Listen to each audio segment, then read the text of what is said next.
Let's talk about our friend Nasra, the comedian who we all know from the show Churchill Live, or at least who was popularized on the show Churchill Live. Now, she was married to a director who goes by the name of Rashid, a very popular guy. We all know him.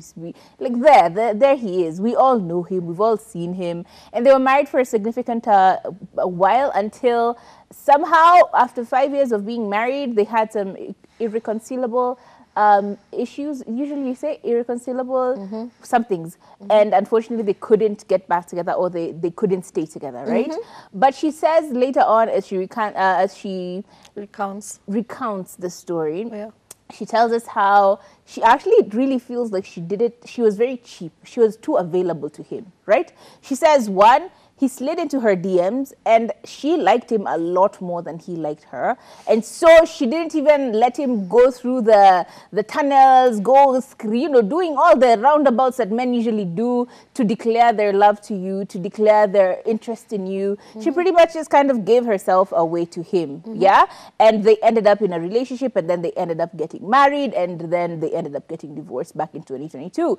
And I completely understand where she's coming from, because she says that she feels like the biggest issue in their relationship is like she worked a lot harder than he did, simply because, again, she feels like she loved him and liked him a lot more than he liked her and wanted to be with her. So now she says that she has completely changed what she wants in a man. And yes, she may be alone on Valentine's Day, but that didn't mean that she's alone and miserable. No, she's alone and calculating. She's alone and taking notes of what she wants. Yes, her ex-husband was definitely her type then, but now she's developing a whole new type of man. The man who will daunt on you, the man who will pretty much fall over backwards and forwards just to make sure that you feel like you are loved and cherished and appreciated. The kind of guys who send you flowers, the kind of guys who are constantly doing these romantic gestures just to win you over and to keep you over, you know? So I'm like, yes, girl, I completely understand what you're talking about. Like, I would definitely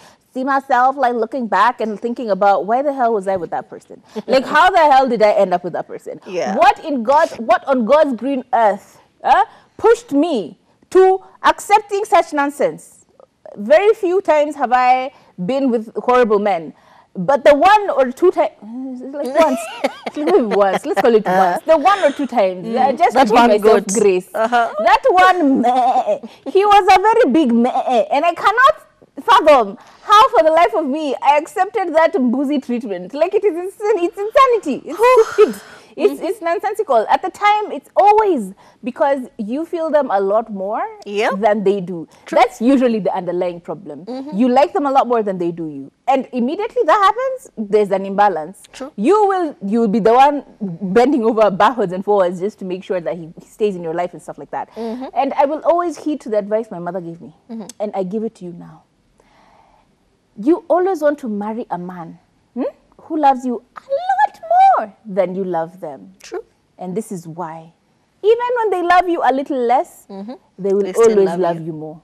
Because ultimately, kama yako huku na wewe uko hapa, hata akikupenda kidogo, guess what? Kuna gap bado. Bado anakupenda zaidi. Which means it kind of works. It kind of works. When it's the vice versa, oh child, that's how you start hearing things like the demon walked into our relationship. I'm telling you, madness. Lakini, we can't overlook the shade. We really cannot overlook the shade. Because it's one thing. When we were in love, we were in love. Things, you were my rock, you were my everything. Maybe there were small resentments that, boiled over and now we've broken up. But it does not, take away from the fact that at some point we were so in love with each other, we were together, we were each other's worlds. Sisi wengine tulikuwa refugees. Yani, the planet was hers and hers alone. But now, once you break up, you become brand new. And I think this is a problem, especially with girls. Immediately a girl breaks up, the shade that she starts posting. Because I remember when I broke up with a particular cow in Eldoret. Let me tell you, anytime I'd see like a very messy caption, that would be it. Because I knew he was watching. Obviously, your ex is watching. And a person with Nasra, a person like Nasra, you obviously have a platform. Everyone knows you. Everyone is following you. So, if you post something shady, your ex will see it. To him somehow. So it's very messy for her to be just out here saying, hey, okay, next time I am aiming higher. I don't like it. I don't like I was Longer sitting in the my mud, side. okay?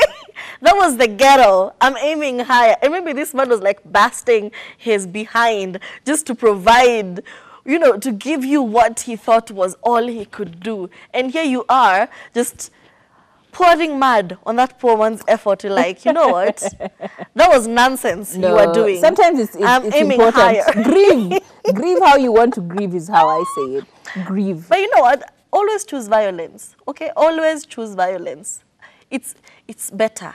As a person who used to be a very nice person, I would not clap back at you. I would not say anything bad. I would be the bigger person. Let me tell you, when I started becoming the smaller person, life was sweet. It was, there's no such thing as karma. Life was good. It was satisfactory. You are the karma. Small guilt, but it was nice.